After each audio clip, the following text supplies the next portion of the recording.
महत्वपूर्ण प्रेस वार्ता को कवर करने के लिए आई है। इससे ये पता चलता है कि लोकतंत्र का चौथा स्तंभ जो कहा जाता है प्रेस को, कितना सजग है। हमने पहले ही बताया था कि मनरेगा के विषय पर एक बेहद महत्वपूर्ण प्रेस वार्ता को संबोधित करना है हमें।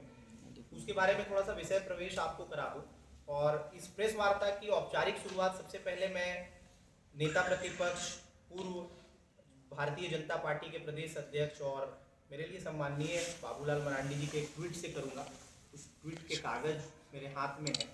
थोड़े दिन पहले बाबूलाल मरांडी जी ने, थोड़े दिन पहले क्या, मकर संक्रांति के दिन ही बाबूलाल मरांडी जी ने कहा कि झारखंड मुक्ति मोर्चा और कांग्रेस की जो सरकार है वो मनरेगा के घोटालों के प्रति सजग नहीं है और इसका दिखावा करती है और भ्रष्टाचार को बढ़ावा देती है। बहुत सम्मान के साथ मैं सबसे पहले तो आदरणीय बाबूलाल मरांडी जी को ये कहना चाहता हूँ कि भले ये बात है कि अब वो निवर्तमान प्रदेश अध्यक्ष है, लेकिन अपनी जानकारियों को दुरुस्त करें,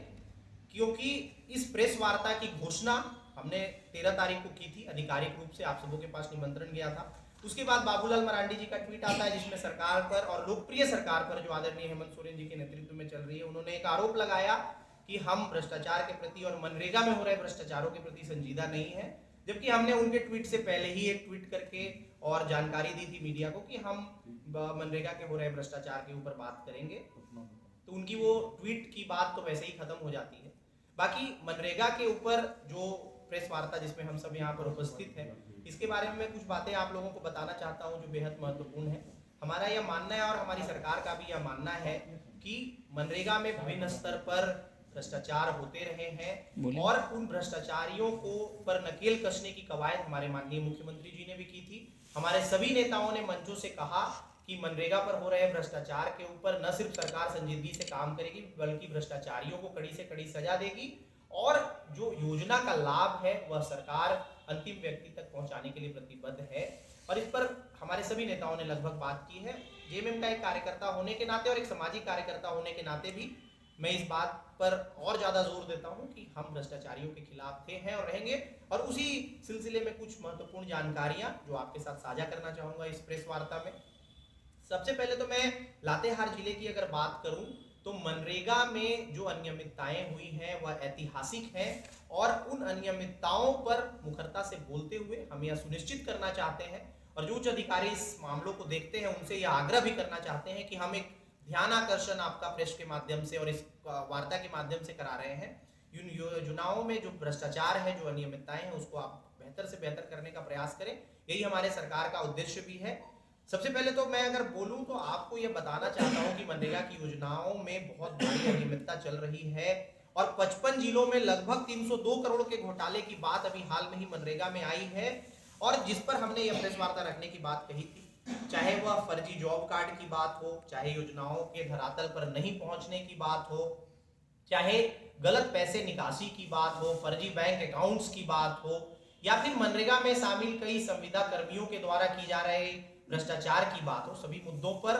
हमारी नजर है और हम यह चाहेंगे कि आने वाले समय में लातेहार में पूरी पारदर्शिता के साथ मनरेगा की योजनाएं धरातल पर उतरे और उसी के उद्देश्य से यह प्रेस वार्ता रखी गई है। 2-3 घटनाओं की और आपका ध्यान आकृष्ट कराना चाहूंगा जिससे यह पता चलेगा कि इस योजना में कितनी भारी अनियमितताएं चल रही थी, जिस पर हमने अब संजीदगी से कदम उठाना शुरू किया है और आने वाले दिनों में हम यह सुनिश्चित करेंगे कि मनरेगा की योजनाएं धरातल पर बेहतर से बेहतर तरीके से उतरे। सबसे पहली बात तो हमारे पास ये आई कि बिचौलियों और ठेकेदारों की जो सक्रियता है मनरेगा की योजना में, यह नहीं के बराबर हो, इसी के आधार पर यह योजना प्रारंभ हुई थी। लेकिन आज अजीब सी विडंबना है और दुर्भाग्य है इस योजना का कि आज न सिर्फ बिचौलिए सक्रिय हैं, न सिर्फ दलाल सक्रिय हैं, न सिर्फ ठेकेदार सक्रिय हैं, बल्कि लाभुकों को हाशिए पर रखते हुए और यह योजनाएं संचालित हो रही हैं। मैं तथ्यों के आधार पर बात करूंगा। लगभग सभी समाचार पत्रों में, सोशल मीडिया पर यह न्यूज छपते रहा है कि मनरेगा में भारी घोटाले हो रहे हैं, मनरेगा में भारी अनियमितताएं हो रही हैं, लेकिन यह बात भी सोचने योग्य है कि आखिर क्यों उन भ्रष्टाचारियों पर नकेल नहीं कसा गया और इसको देखने की आवश्यकता है।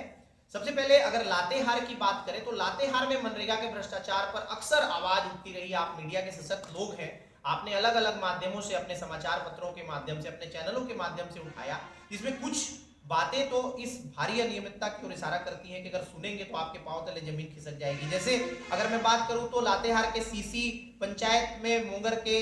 सोनू कुमार जी जेल में थे और अशोक सिंह जी उनके पिता थे, और उनके नाम से जब वो जेल में रहते हैं तो पैसे की निकासी कर ली जाती है। दोषियों के बारे में आवाज उठाई जाती है, मीडिया में खबर प्रकाशित होती है, लेकिन उस पर कोई कार्रवाई नहीं होती। जो व्यक्ति जेल में है वह मनरेगा की योजनाओं में काम कैसे कर रहा था, और अगर काम कर रहा था तो उसके नाम से निकासी कैसे हो रही थी, यह चौंकाने वाली जानकारी है।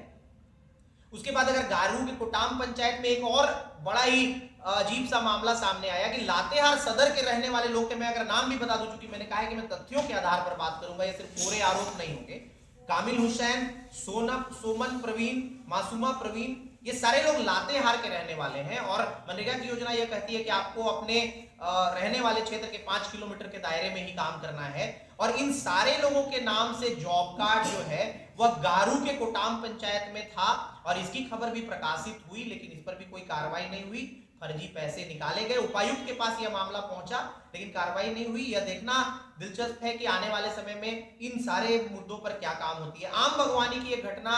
के बारे में मैं बताना चाहता हूं कि आम बागवानी में जो प्रावधान है कि लगभग 4 लाख रुपए का यह फंड होता है, और इसमें 1 एकड़ में लगभग 117 से लेकर 127 तक पेड़ लगाने होते हैं।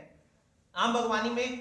ज्यादातर योजनाएं धरातल पर नहीं है, और मीडिया में कुछ ऐसी भी खबरें प्रकाशित हुई। हमने जब जांच किया तो पाया कि जहां पे आम बागवानी होनी चाहिए थी, जिसमें कई बार पैसे निकाले गए, और आम बागवानी के उस योजना की अगर हकीकत आप धरातल पर जाकर देखेंगे तो आपको यह जानकर आश्चर्य होगा कि जहां पर आज आम के पेड़ होने चाहिए थे वहां पर गेहूं के खेत हैं, और वहां पर आम बागवानी लगभग हुई ही नहीं। जिस सनसनीखेज खुलासे की बात मैं कर रहा था, और जिसको देखने के बाद हमें यह लगा कि हमारी सरकार में जो अगुआ सरकार चल रही है, ऐसी भ्रष्टाचार की योजनाएं नहीं चलनी चाहिए, और इस पर लगाम लगना चाहिए, जो कि हमारे मुख्यमंत्री जी का भी उद्देश्य है, हमारी पार्टी का भी उद्देश्य है। और जो बिचौलिए किस्म के लोग, जो विपक्षियों की साजिश, क्योंकि यह केंद्र की योजना है आप सब जानते हैं, उनके माध्यम से जो भ्रष्टाचार फैलाया जा रहा था उस पर नकेल कसने के लिए हमने यह प्रेस वार्ता रखी है। आपको मैंने बताया कि 6/10/2025 को चंदवा के प्रखंड अध्यक्ष झारखंड मुक्ति मोर्चा के मनोज चौधरी जी ने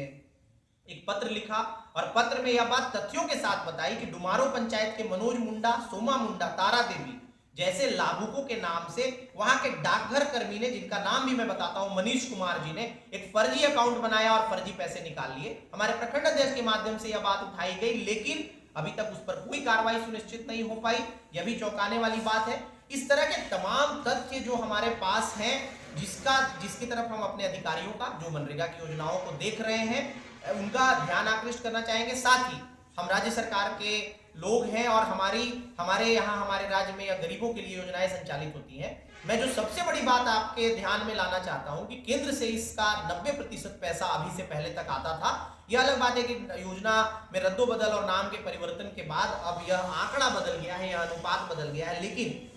जब 90% पैसा केंद्र के पास आता था तो आखिर आपके मन में भी यह प्रश्न होगा कि बिचौलिए क्यों सक्रिय हो जाते हैं। तो मैं आपको बताता हूं कि आज तक हमारे मुख्यमंत्री जी ने भी कहा, विशेष रूप से मुलाकात की और केंद्र के लोगों को यह बात बताई कि आप मनरेगा का जो पैसा बकाया है झारखंड सरकार का, वो नहीं देते हैं, और यहीं पर आता है बिचौलियों का रोल, बिचौलियों की भूमिका। होता क्या है कि जब पैसा ही नहीं होता है और लाभुकों को चूंकि मजदूरी के तौर पे पैसा मिलना है, एक बराबर अंतराल पे पैसा मिलना है, तो बिचौलिए वहां पर आ जाते हैं, और उसके बाद वो कहते हैं कि ठीक है, आपकी मजदूरी का पैसा हम दे देते हैं, अनुपात में कम पैसा देते हैं, और उनसे गलत अंगूठा लगवाया जाता है। हमारे संज्ञान में यह भी बात आई है कि चाहे चंदवा की बात हो, लातेहार की बात हो, गारू, महुआ, डांड, 10 प्रखंडों में ऐसी घटनाएं आई हैं कि ग्रामीणों का जॉब कार्ड जो होता है मनरेगा का, वह उनके पास होना चाहिए, लेकिन वह उनके पास नहीं है। वह जॉब कार्ड बिचौलियों के पास है, और उस जॉब कार्ड को लेकर वह न सिर्फ घर घर घूमते हैं, बल्कि वहां पर लाभुकों से गलत तरीके से अंगूठा लगवाया जाता है। इसके पुख्ता प्रमाण भी है। हमारी टीम ने भी जांच किया और पाया कि बिचौलियों के माध्यम से यह भ्रष्टाचार चल रहा है। आपको यह जानकर हैरानी होगी कि चूंकि मजदूरी हमें स्थानीय लोगों को देना है, जिनके पास रोजगार नहीं है उनको देना है, लेकिन कई बिचौलियों के नाम और उनके रिश्तेदारों के नाम जो है वो जॉब कार्ड में होते हैं, और उसकी वजह से जो असली मजदूर है, जो गरीब है, जिनके लिए यह योजना संचालित होती है, उनके पास उसका लाभ ही नहीं पहुंचता है। अभी लोकतंत्र 19 जो एक लोकप्रिय चैनल है, तीर्थनाथ आकाश मेरे मित्र हैं, उन्होंने एक रिपोर्ट प्रकाशित किया था अपने चैनल पर, जिसमें उन्होंने बताया था, और आपको यह जानकर आश्चर्य होगा कि क्या गड़बड़ झाला चल रहा है झारखंड में। उन्होंने अपने रिपोर्ट में यह बताया था, लोकतंत्र 19 पर अभी भी यह रिपोर्ट देखी जा सकती है, कि एक ही व्यक्ति की फोटो 10 से ज्यादा जॉब कार्ड्स पर थी। मतलब अगर मेरी तस्वीर लगी है तो कभी नाम बदलकर विनोद हो गया, कभी राजेश हो गया, कभी सुरेश हो गया, लेकिन तस्वीर मेरी ही है। तो इतना बड़ा घोटाला, जॉब कार्ड बिचौलियों के पास होना, जॉब कार्ड से लाभ वहां तक नहीं पहुंचना, ये बड़ी बड़ी बात है। एक और बात मैं जो आप तक बताना चाहता हूं कि मनरेगा में वेंडर के माध्यम से पेमेंट करने का जो चलन है, जो ज्यादातर क्रय का सामान होता है वो वेंडर के माध्यम से खरीदा जाता है। आपको ये जानकर आश्चर्य होगा कि लातेहार में जितने भी वेंडर रजिस्टर्ड हैं, अगर उन वेंडर्स की सच्चाई आप जानने की कोशिश करेंगे, और मैंने अभी कई पत्र भी लिखे हैं, एसीबी को लिखा है, ईडी को लिखा है, ज्यादातर वेंडर आपको सिर्फ कागज पर मिलेंगे, ना उनके जीएसटी का पता है, ना उनके रजिस्ट्रेशन का पता है, ना उनकी चयन प्रक्रिया के बारे में पता है, और ज्यादातर वेंडरों के पास ना दुकान है ना स्टॉक है, लेकिन वह मनरेगा के वेंडर बने हैं। और उनका काम क्या है? काम को समाप्त दिखाने के बाद जब बिचौलिए किस्म के लोग वहां पर पहुंचते हैं तो उन वेंडरों के द्वारा उन सामग्रियों का फर्जी बिल दे दिया जाता है, और उस बिल को आधार बनाकर जो बिचौलिया किस्म के लोग हैं, जो दलाल किस्म के लोग हैं, जो ठेकेदार किस्म के लोग हैं, जिनका मनरेगा से दूर दूर तक का वास्ता नहीं है, वो फर्जी निकासी करके पैसे निकाल लेते हैं। उस पैसे की बंदर बांट होती है और वह पैसा लाभुकों तक कभी पहुंच ही नहीं पाता है। इतना बड़ा भ्रष्टाचार जो चल रहा है, इस पर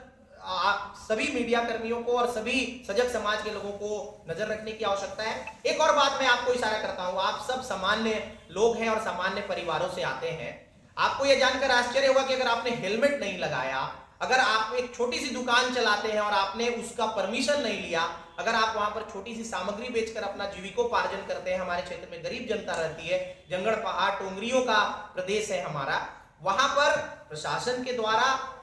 जनता से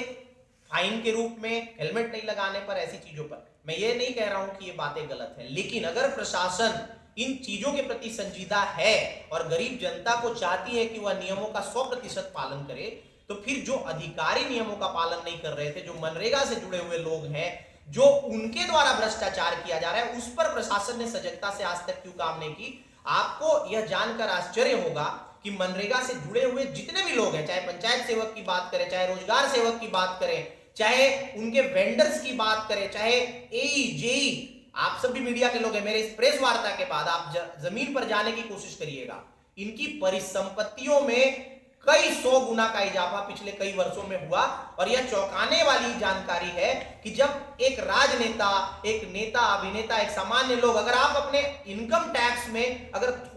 थोड़ा सा भी गलत जानकारी देते हैं तो आयकर विभाग के लोग आप पर नकेल कसने का काम करते हैं। लेकिन ये जो एई जेई वेंडर टाइप के लोग हैं, इनकी परिसंपत्तियां कई 100 गुना पिछले 2-3 सालों में बढ़ गई, जबकि ये संविदा पर काम कर रहे थे, ये परमानेंट सरकारी एम्प्लॉय नहीं थे, लेकिन इस पर किसी ने सूद नहीं लिया और आज ये करोड़ों अरबों रुपए की संपत्ति के मालिक है। लेकिन फिर भी मनरेगा की इस भ्रष्टाचार के ऊपर किसी का नजर क्यों नहीं गया? यह चौंकाने योग्य बात है। सर एक सवाल है उनका जी, कि कुछ वर्ष हो गया अब कुछ है आपका बॉस खत्म हो गया ना लगभग